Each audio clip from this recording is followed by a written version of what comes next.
Assalamualaikum warahmatullahi wabarakatuh. Hari ini kita akan membahas tentang file server. Di dalam file server ini ada yang disebut dengan Samba server. Ya, Samba server di sini berarti Samba server itu sebuah aplikasi server yang dapat dimanfaatkan sebagai layanan penyimpanan dan berbagi data antara komputer berbasis Linux, OS, DOS, dan Windows. Oke, Samba server ini dibuat oleh Andrew Figl. Ya, dibuat oleh Andrew Figl. Nah, Samba ini dikembangkan untuk menangani proses berbagai data bagi setiap perangkat yang menjalankan protokol. Ya. Kemudian ada fungsi utama dari Samba server. Fungsi utamanya diantaranya yang pertama itu untuk menghubungkan si mesin Linux. Yang kedua digunakan untuk Samba PDC. Nah, yang ketiga berfungsi untuk domain controller. Ya. Nah, kalau si fungsi pertama itu kan untuk menghubungkan antara mesin Linux. Artinya gini, misalkan sebuah perangkat lunak itu dia dapat dilakukan oleh Samba software, mulai dari menjembatani, sharing file, sharing device, gitu ya, firewall, DNS, dan sebagainya. Yang berikutnya di sini ada Samba PDC atau Primary Domain Controller. Nah, artinya gimana? Nah, si Samba PDC ini dia memiliki tujuannya untuk komputer yang akan melakukan validasi user kepada setiap klien yang akan bergabung dalam satu domain tertentu. Itu fungsi utama dari si Samba PDC. Ya. Sesuai dengan namanya kan Primary Domain Controller. Berarti primary itu kan dia kunci utama. Domain controller berarti kunci dari pengontrolan si domain. Satu domain tertentu gitu ya. Samba PDC bertujuan sebagai komputer yang akan melakukan validasi user kepada setiap klien dalam satu domain tertentu. Oke, lanjut. Fungsi utama yang ketiga, dia dapat berfungsi sebagai domain controller. Nah, di sini dia fungsi utamanya sebagai domain controller pada jaringan Microsoft Windows. Jadi, fungsi utama yang ketiga ini dia itu bisa berfungsi sebagai domain controller pada jaringan Microsoft Windows, ya. Oke. Selanjutnya di sini ada si Samba ini punya dua proses utama yang berjalan dalam sistem background, ya. Dua proses utama yang berjalan dalam sistem background. Yang pertama, dia ada SMBD. Oke. Yang kedua, ada NMBD. Kemudian bedanya gimana antara SMBD dengan NMBD?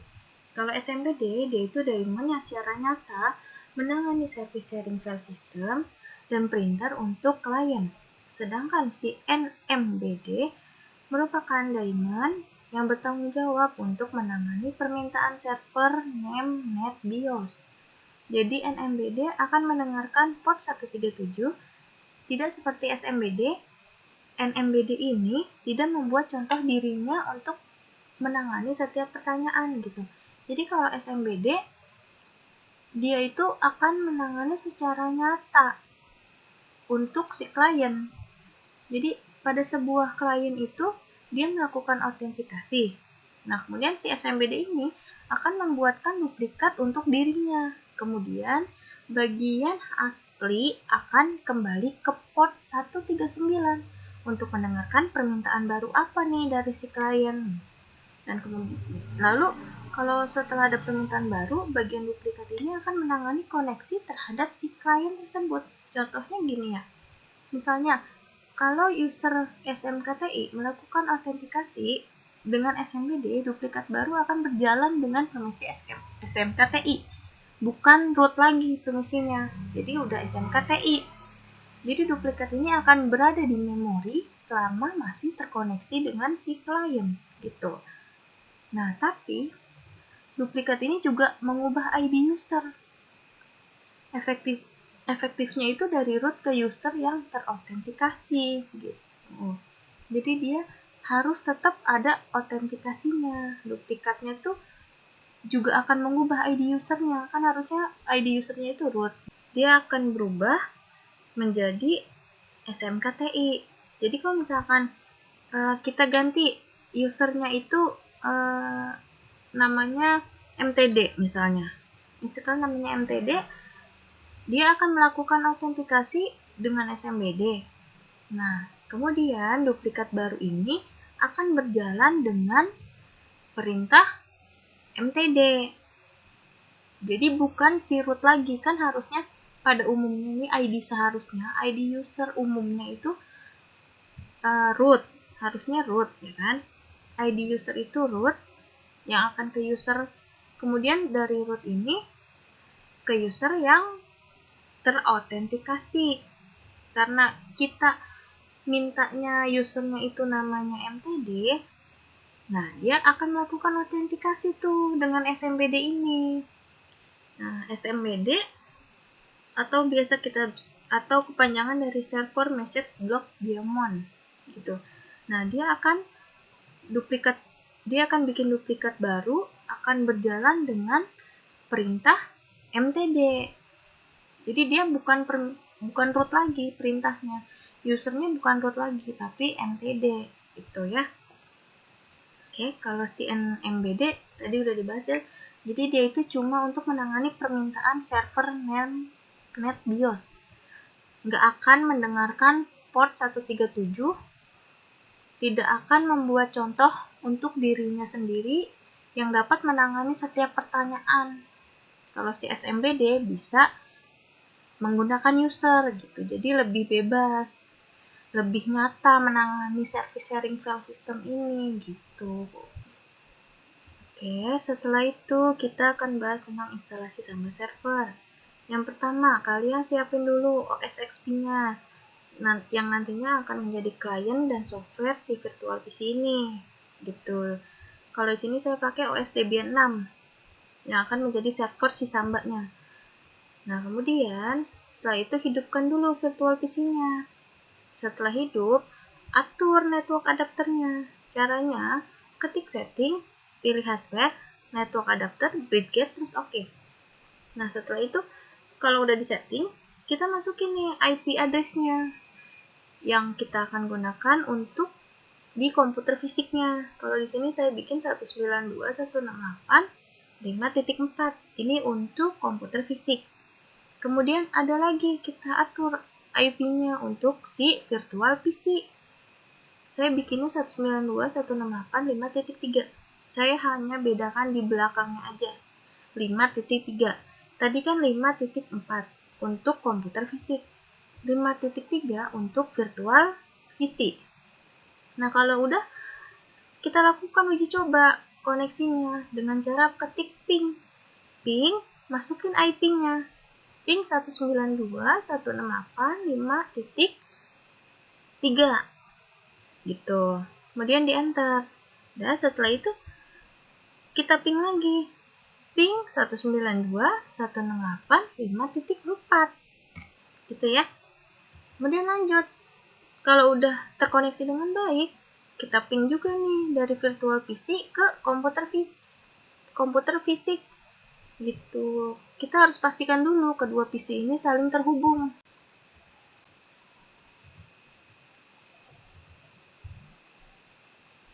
Nah, kemudian kalau kedua PC-nya itu udah saling terhubung, langkah selanjutnya kita bisa langsung mulai untuk instalasi si Samba servernya. Langkah pertamanya, kalian harus ketik dulu nih. Ketiknya apt strip get spasi install spasi Samba strip client spasi swat ya.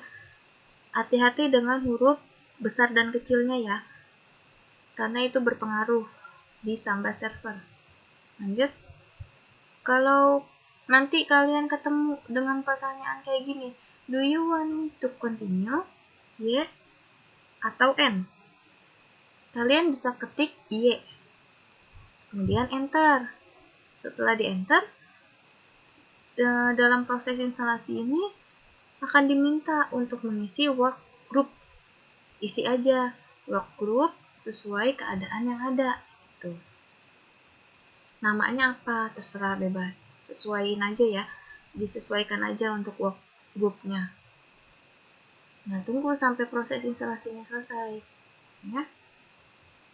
Nah, setelah itu kita konfigurasi Samba servernya.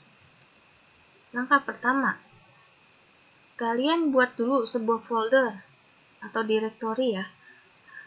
Misalnya, home tkj sharing. Caranya, masuklah di mana Anda akan membuat folder, lalu buat folder dengan cara ketik mkdir, jangan lupa, mkdir sharing ya. Waktu itu kita udah sempat bahas di lab. Ketik mkdir sharing untuk membuat directory, kemudian di enter.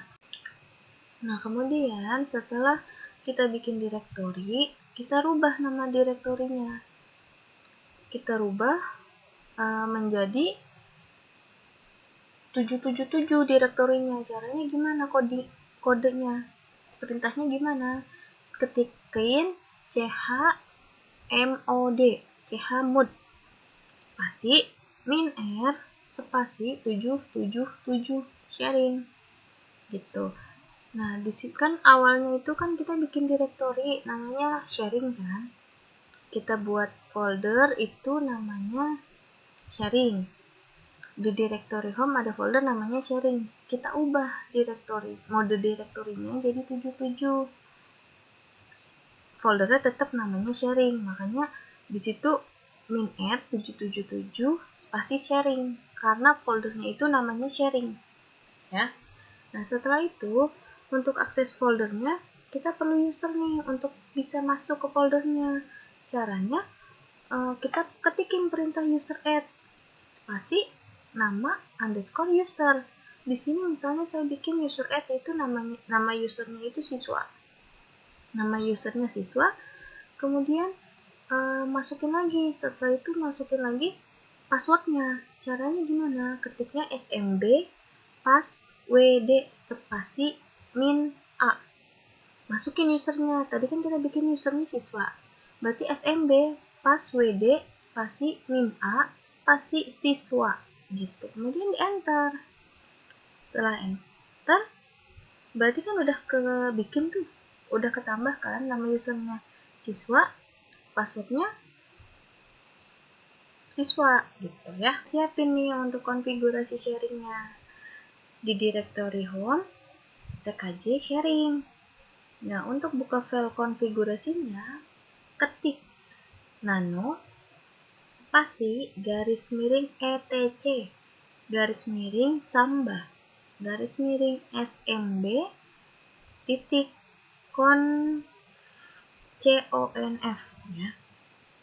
Bukan konfigurasi ya, kepanjangannya konfigurasi, cuma karena ini coding kan ya, jadi disingkat jadi conf. Kemudian enter.